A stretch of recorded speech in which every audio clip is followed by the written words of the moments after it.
This is Critical Nonsense, our high-lowbrow show about culture, science, and tech. This week, Joey asks me about inspiration and getting it. Woo! Saying that you need me, baby, right now, right now.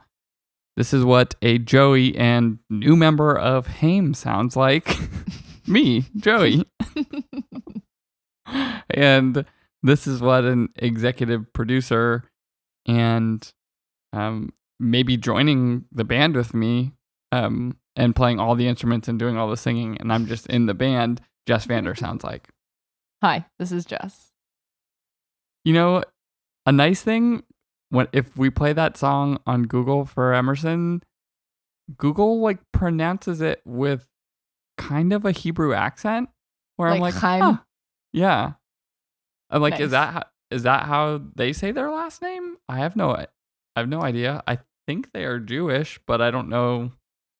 I was like, hey Google, you mispronounce everything else, but like, tip of the hat. You got this one thing, maybe. One group's last name. Good for you. For something completely unrelated. We never do that here. Utterly different.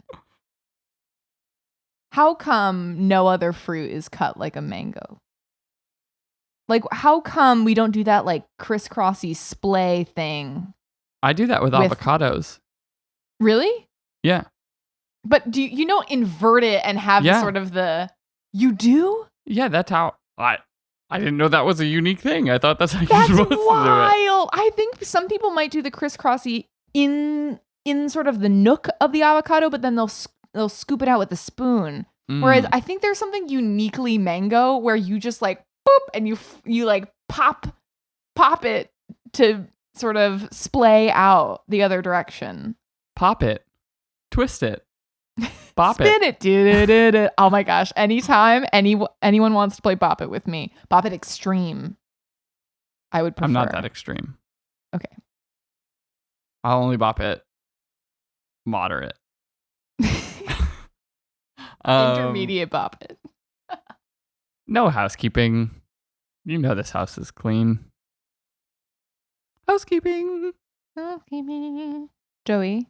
Yes? Do you have something for us? I do. I don't know what it is, Jess. Okay, that's okay.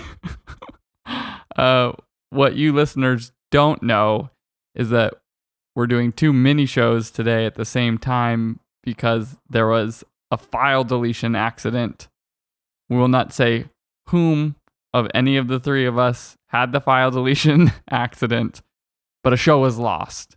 Lost to time. Lost to time. Instead, it was just a conversation. Yeah, it was just 2 friends talking. Could it have been these 2 friends? Who knows? Could it have been me and Aaron, Jess and Aaron, me and Jess? Who knows? No one knows. We know, but you don't know. No one knows. You don't know. We're not going to tell you. We definitely know. Yeah. But so I'm going to just say that this is sort of like a weird thought, but it is also sort of connected to some other things that I've read recently. So I was thinking about a project that we conducted a few years ago, just sort of like in the evening. I think I had a conversation with someone earlier in the week, maybe like a new business conversation, and somehow like the general construct of that project had come up. And I hadn't thought about it again the rest of the week. And as I was like getting ready for bed last night, it popped into my head and I was like, how did that project start in the process?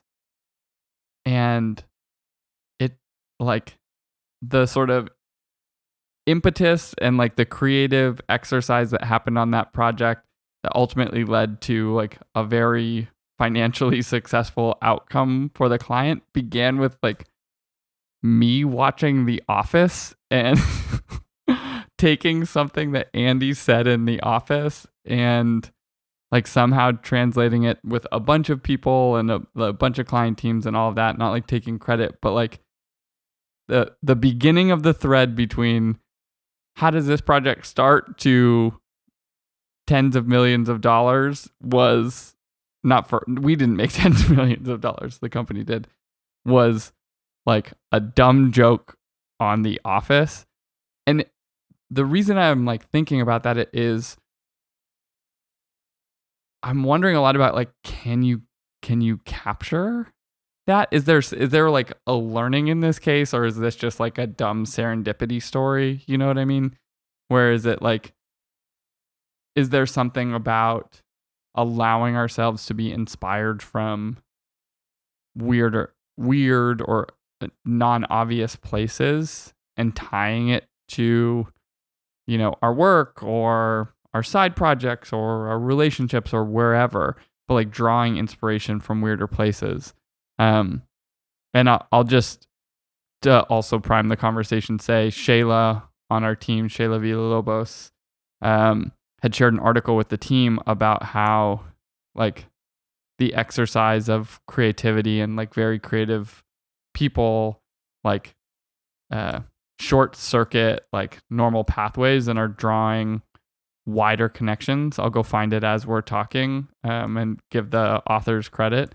But it made me wonder, is there a system that we could be using, or how can we better tap in to inspiration from weirder or wider places?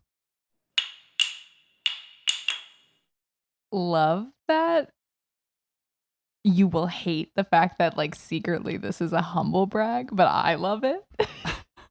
But also, I think it's funny because you can probably find on all sorts of, you know, pop strategy LinkedIn posts recommendations to like just get outside, like get crazy, get creative, and you know, go do something different to like spark your creativity. So that's not interesting, but I do wonder about this idea of like how we can find these weirder and wilder places in the course of not trying. And the idea that you just like were watching The Office. You weren't like, I just need to get outside myself and like explore and get a creative spark, because that's just not the thing.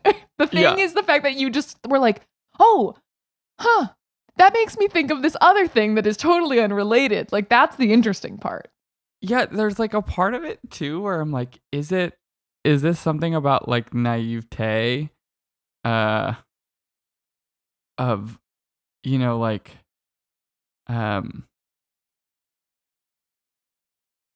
in this particular instance, it was like working with a big sales org, a bunch of like the heads of the entire team and department and all of that, and building new tools for them and creating institutional coherence and consistency and like aligning projects and processes and all of that. Organizational stuff. Yeah. I don't know anything about sales. And in this instance, it was like what I learned about sales going into this project was from Andy from The Office. Like, you know, he's like, I'm gonna kick this like anger management program's ass. And you know how I'm gonna do that? He's like, name repetition, behavioral mirroring, and something else. And I was like, oh, great, I understand those sales ideas. now. Yeah, like whatever. But like the naivete of just being like, oh, I get like the general concept, and you're coming in and like, you're like, oh, maybe, you know, like behavioral mirroring, interesting. What do we do? Like, what do we do with that? Like, is it about just coming in naive and trying to like invent solutions? Is that actually what's happening? Or like, yeah, I mean, in some ways, like at least in our line of work, a lot of the premise is often the experts can't solve it themselves, right? Because the people closest to it need help. And so in a way, what you're saying to me is like, well, if that wasn't the answer, like, why couldn't Andy from The Office have something interesting to say about this? Because you're already not coming to us because we're subject matter experts. You're coming to us because we're going to tell you, hey, Andy from The Office had something interesting to say about your problem. It's like, it's just so, I don't know. It's so ridiculous, but I do think about that a lot in regards to like, where do you find the interesting things? Like, and I don't know if this is like a product of, how I think because of my ADHD, or if this is how everyone thinks. Like, sometimes I try to at least be cognizant of because I'm aware of my ADHD, like, oh, that might be a thing that not everyone can replicate because that's how your brain works or whatever. But I'm always, there. I've joked with you in the past about feeling sometimes like a raptor probing the fences in Jurassic Park, where I'm just like, is that the edge? No, is that the edge? Or like sometimes I just come across something that tickles me, and I can feel my brain going like, is that interesting here? No. Is that interesting here? No. Is that interesting? Like, I can. It's like my brain like takes the idea and just like uses it like a key. Like, does it fit this lock? Nope, and just like going down a long series, and then like occasionally it's like, oh, that unlocks something weird. Like, I haven't opened that door before. Like, what's behind that door? But, it makes me wonder about like also the sources you're using. Like, if you're always reaching into the same bowl for keys, like, it's probably going to open the same doors. And that's the question of like, how do you not, try so hard to get inspired by being like, I'm now going to inspire myself. But how do you also make sure you're pulling keys from a diversity of places so that you have a better shot, you have more shots on goal, basically? Yeah. I mean, that's definitely a thing, right? And the thing that you've joked with me at different points of like, how do you consume all of these things? And I don't like, one, I don't know whether I consume any more than anyone else. Maybe it's just like weirder varieties of things, but there have definitely been instances in work or whatever where it's like, oh, this reminds me of that sci-fi book, or this reminds me of like a thing I learned in a sports podcast or a science podcast, or this reminds me of like a D&D show that I'm like watching, Yeah, it almost takes me to like, is it sometimes more of a recall issue? Like, part of the thing that you can easily do that other people maybe cannot is just remember and apply a thing that you have seen at some point, whereas not everyone has that as close to top of mind. But I do think for anybody that I know, especially some, people like creative folk that I know, writers and stuff, they always keep some kind of, if not a physical, then at least like a virtual notebook to just scratch down even half thoughts, because it helps with recall and retaining whatever sliver of something sparked something at some point. And maybe part of systematizing this creative inspiration is making it easier to like pull more things forward. Mm-hmm. Yeah, I mean, it's funny, like there's a lot of different apps and different services and different things over the years that since, I was in school and graduated school, like, and have become more sophisticated and interesting, right? Like, whether it's RSS feeds or, then it was like the paper app, I think, was one that people were using to like save articles or things like that. Instapaper? Instapaper, yeah. And, the closest thing that I do to this for myself is occasionally I'll send myself a text message and then I'll leave it unread, because that is my system. If something is unread, then I'll be like, okay, once I open this, that's my last time, because it's not going back. Mm-hmm. Yeah, I'm not capturing anything. It's more just like as it comes. Is it a key? Nope. Bye. But the flip side of this is like, if someone's like, I don't know, write an article about something, or like, what do you want to create, or what do you want to write a book about? I'm like, I don't know. Like, if there's like a just complete blank canvas to start, I'm like, I got nothing. But if you just ask me one question, then I'll just be like, oh, that makes me think of this other thing. Yeah, and then I'm on the like, is this connected to this path? Yeah, it's how do true. You, Having a how giant do you find bucket, inspiration?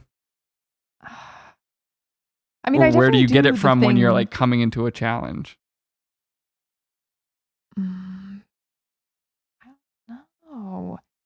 It's hard for it to feel. I do think you do have to be like constantly consuming in some shape or form. But I also think that part of what we're talking about here is like giving yourself permission to not have to. That the search doesn't always need to be an active search. Like if you haven't cracked the code, it's okay to like stop trying to crack it and do another thing, and that thing, or in that silence as you're like cutting your mango in the kitchen, you're like, oh, random.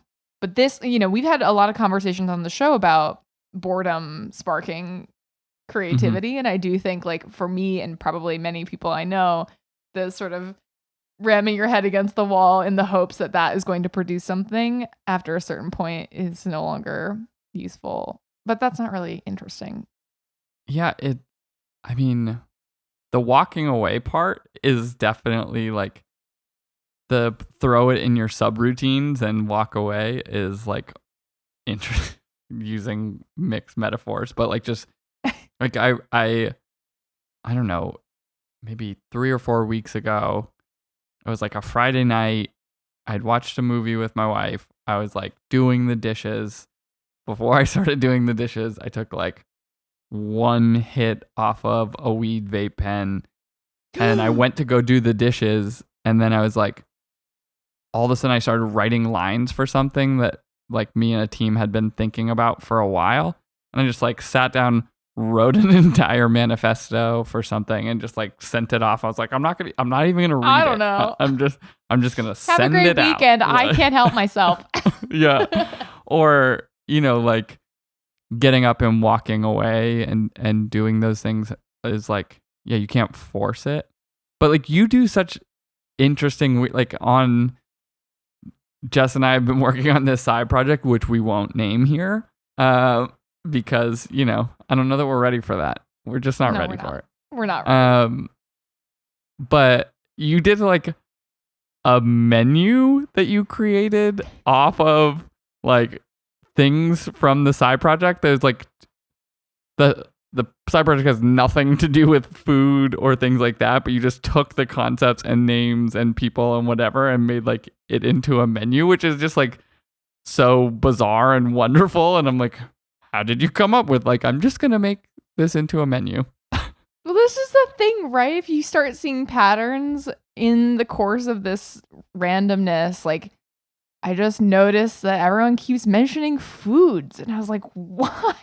This has nothing to do with food, but it keeps coming up, and that is funny. So I guess now, I think this is, even something that maybe comedians do, but not like I am a comedian, but like, oh, I can't stop noticing. Like, I've now seen this and it keeps happening, and I feel compelled to express it somehow. I have no funny bones in my body, but I do sometimes like have to put a thought out into the world, and this particular thought just had to be expressed in a menu format. But maybe it's just like, if you are the type to, if you have a thought, like, can you just follow through in some mechanism? Yeah. Can you just like, it could be writing it down. It could be like, I have to just build a stupid thing and it doesn't have to go anywhere. But for some reason, I just want to see what this looks like.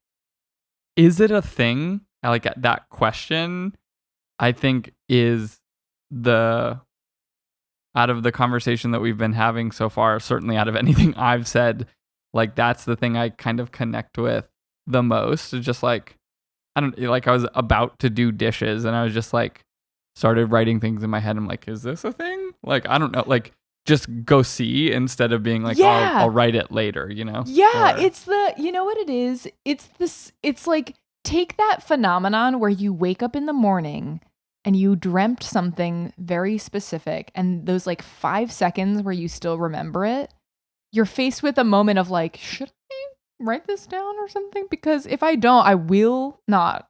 Like, it will just pass out of my mind. But if you want to hold on to it, like that, you have, right, it's like posing that question of like, do you want to follow through on this dream memory? You can if you want, and just like applying that moment to other things throughout your day of like, if you have a thought, just like follow through to step 2. Consider it. Yeah, I really like it. Reminds me of, I had seen something recently and I don't know if I bookmarked it. So I can't give the person credit who said this, but they're like, it was one of the like viral types of tweets that has like hundreds of thousands of likes, but it was just a person being like, the biggest thing that I've changed in my life that like made the biggest impact or something like that was just like, do it now. Like, I get home from a trip, I don't want to unpack, do it now. I like walk by something and it's on the ground, pick it up now. I like, you're so right. that Yeah, sort you're of so like right. Don't put it off thing. And I've felt that at moments where I've been in that mindset and done it. But I think I'm more than like, I'm pretty good about like, I'm not like a clean person, but I'm kind of a tidy person, at least in my home. That makes one of us. Yeah. So you're clean but not tidy, and I'm tidy but not clean. Great. Got it. This is why we get along. But with ideas, I'm always like, do it now. Like, where, oh, that's interesting. Like, and then just kind of like run down that path, and maybe that's the inspiration thing. Yeah. Well, and maybe for some people it nags, like you can't let it go, but other people maybe could take a lesson out of that book. If you're feeling lost for inspiration, do it like Joey and just like compulsively. Don't let yourself forget that thought until it's resolved in some light manner. Until you have to say it out loud, because if you don't say it out loud, your entire being will melt. Obviously. Well, that's a little extreme. My wife is walking by and probably knows exactly the what it's like to be around me and needing to say something out loud no matter what. Otherwise, it will never go away. She just paused, stared at me for a while, and said, "You talk a lot, I don't know," and walked away. This is my life.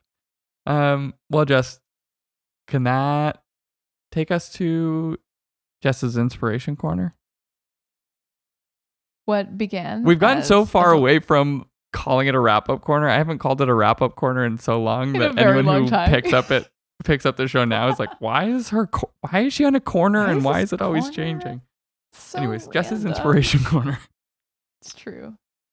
I love how, well, first of all, you know that you're not single-handedly trying to insinuate you like cracked the code for this company by way of an Office reference. No. So much more than that. I think this conversation is about how beautiful it is that you can start from A and end at like a totally different place with B, but that those two things are connected in some beautiful way. And that is like the lovely serendipity of human inspiration and creativity. And how can we try to find ways to access that in ourselves? Maybe it's about, trying to reinforce recall in whatever way works best for us. Maybe it's about trying to look into new sources of inspiration, but not trying so hard because that's not fun anymore. Letting yourself be bored, just doing the thing if a random thought seems small, but just passed you by. Like, smell the roses of the thought for a second. It's okay. I think all of these ideas, maybe if not new, are just a worthwhile reminder that we should just keep ourselves inspired. There's something there. It's a thing. It's a thing. Also,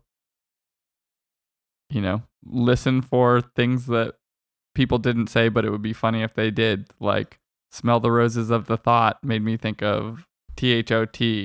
And it's just, I don't know. And so now you said that out loud. So here we are. Because I had to. 'Cause what else can I do? You can't. Well, thanks, Jess. Thanks for indulging me on this meander. Of course. This is the way. Critical Nonsense is a Sylvain production. Brought to you by Creative Raptors for every fence in your life. It's terrible. We'll just move on. I love it. As always, we'd like to thank executive producer and my inspiration, Jess Vander. Thanks, Joey. You're my inspiration too. I'd also like to thank our source of serendipity and sound engineer, Alex Contel. We'd like to thank our programming coordinator and inspiration on the turntables, Les Jacobs. And we must send thanks to our production help and the creative people we know, Sarah Gilbert and Nora Mestrich. And as always, thanks, Helen. Thank you. Special thanks to remembering the thing I originally wanted to talk about after the show is over. Good to know. Write it down. Yeah, I need to. I would like to thank Simple Note, which I think I occasionally thank. They're just now my reference book, my digital journal. And they're great. I'd like to thank Alex in advance because I just realized my window's been open this entire recording and I'm really sorry. I'd like to thank Alex Contel for putting his head in his hands because he's really upset right now, but holding it in for the sake of the show. Special apology also to Alex Contel. I wasn't noisy. Joey. I didn't hear a truck until just now, so maybe it's okay. Okay. Oh, well, not special thanks to Joey. Special thanks to books. True. And podcasts. What's a good book people should read shows right now? A good book that people should read. What is the last book I read? What? While you look, I can answer my own question. Yeah, you answer it. Which is, if anyone has seen the Netflix show Lupin, you should see it. If you haven't, it's so good, but it's also based off of these French short stories that are translated and available, and you should find it and read it because it's very entertaining and fun.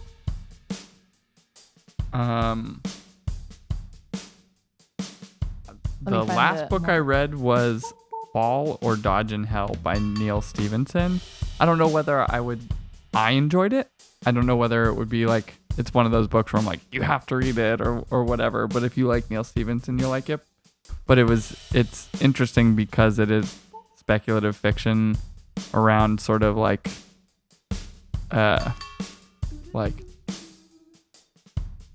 what Ian M. Banks would call sublimation, of like digitizing your consciousness for eternity and ideas like that.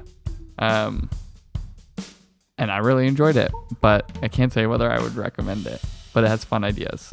So if you like fun ideas, there's that. And if you like fun ideas and Baroque fiction, you'll enjoy it. Then you'll like this. Okay, in recap, The Extraordinary Adventures of Arsène Lupin, Gentleman Burglar by Maurice Leblanc. That's the one I'm telling you. And now you have both book titles. I'll check it out. Book, stories, novels, spaces. Well. All right. Thank you. Love you. Bye. Okay, bye.